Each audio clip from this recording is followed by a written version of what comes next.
இயேசு கிறிஸ்துவின் நாமத்தினாலே உங்களை நான் வாழ்த்தி வரவேற்கிறேன். இன்றைய தினம் அதிலும் கூட நம்ம ஆண்டவருடைய ஒரு வார்த்தை நம்ம பார்க்கலாம். யாக்கோபு புஸ்தகத்துல 3வது அதிகாரம் 9வது 10வது வசனத்துல, அதனாலே நாம் பிதாவாகிய தேவனை துதிக்கிறோம், தேவனுடைய சாயலின்படி உண்டாக்கப்பட்ட மனுஷரை அதனாலேயே சபிக்கிறோம், துதித்தலும் சபித்தலும் ஒரே வாயிலிருந்து புறப்படுகிறது. என் சகோதரரே, இப்படி இருக்கல் ஆகாது அப்படின்னு சொல்லிட்டு இந்த வசனத்தை நம்ம பார்க்கணும். இது என்ன என்று நம்ம பார்க்கும்போது பார்த்தீங்கன்னா, தேவனை துதிக்கும் நாவினாலே பிறரை நம்ம சபிக்கக்கூடாது, பிறரை நம்ம தூஷிக்கக்கூடாது, திட்டக்கூடாது, அவதூறாக பேசக்கூடாது என்கிற அந்த வசனமாக நம்ம பார்க்கிறோம். பார்த்தீங்கன்னா, இது யாருக்குன்னு பார்த்தீங்கன்னா, இது முக்கியமாக பார்த்தீங்கன்னா கிறிஸ்தவர்களுக்கு கூடிய ஒரு வசனமாக நம்ம பார்க்கிறோம்.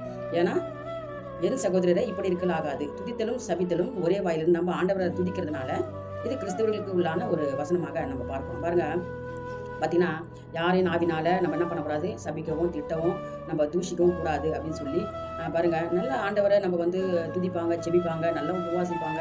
ஆனால் பாருங்க, இதெல்லாம் செஞ்சுட்டு அந்த நாவினால என்ன பண்ணுவாங்கன்னா, பிறரை தூஷணமாக போய் பார்த்தீங்கன்னா யூடியூப்ல எவ்வளோ காரியங்கள் பார்த்தீங்கன்னா அவதூறாக ஊழியக்காரங்களாம் அவதூறாக பேசுகிறதான காரியங்கள், அநியாயமாக பழி சுமத்துகிறதான காரியங்கள், இதெல்லாம் யார் பண்ணுறாங்கன்னா கிறிஸ்தவர்களே பண்ணுறாங்க. யூடியூப் சேனலில் பார்த்தீங்கன்னா தொடர்ந்து பார்த்தீங்கன்னா கிறிஸ்தவர்களே அவதூறாக திட்டி பேசுகிறதான எவ்வளோ காரியங்களை நம்ம பார்க்கிறோம், சபிக்கிற காரியங்களை நம்ம பார்க்கிறோம். அப்போ இப்படி இருக்கக்கூடாது, குற்றம் சாட்டுகிறது, பழி சுமத்துகிறது, பொய் சாட்சி சொல்லுகிறது அப்படின்னு சொல்லி இப்படி எவ்வளோ காரியங்களை நம்ம பார்க்கணும். ஒருவரை பற்றி இன்னொருவரிடம் தவறான முறையில் பேசுவது, அவதூறு சொல்லுதல், பார்த்தீங்கன்னா கேடான அந்த குற்றம் கூறுதலான காரியங்கள், தவறாக பேசுகிறதான காரியங்கள், கோள் சொல்கிறதான காரியங்கள், பார்த்தீங்கன்னா இந்த ஒன்றுக்கும் உதவாத அந்த வீண் பேச்சு, மற்றவர்களை பற்றி விரோதமாக பேசுதல், மற்றவர்களை பற்றி இல்லாததும் போலாததும் பேசுகிறதான அநேக காரியங்களை நம்ம பொய் சாட்சி, இதெல்லாம் எவ்வளோ காரியங்கள் நம்ம பார்க்கிறோம் இல்லையா. மற்றவங்களை பற்றி அவதூறாக பேசுகிறதான தவறான பேச்சுகளை நம்ம அநேக காரியங்களை நம்ம பார்க்கிறோம். நீதிமொழியில் பார்த்தீங்கன்னா 18:21 மரணமும் ஜீவனும் நாவின்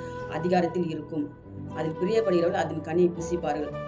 ஆகவே ஆண்டவர் பாருங்க, அவதூறு இந்த காரியம் பார்த்தீங்கன்னா ஆண்டவர் அருவருக்கிற இந்த காரியங்களை செய்யாதபடிக்கு நல் வார்த்தையை நம்ம பேசணும், விசுவாச வார்த்தையை நம்ம பேசணும், அடுத்தவங்களை தேற்றிக்கிறதான ஒரு வார்த்தையை நம்ம பேசணும் அப்படின்னு சொல்லி இந்த வசனங்கள் நம்மளுக்கு கற்றுக் கொடுக்குது. பாருங்க, ஆண்டவர் சங்கீத புஸ்தகத்தில் பார்த்தீங்கன்னா 23:6 என் ஜீவனுள்ள நாளெல்லாம் நன்மையும் கிருபையும் என்னை தொடரும்.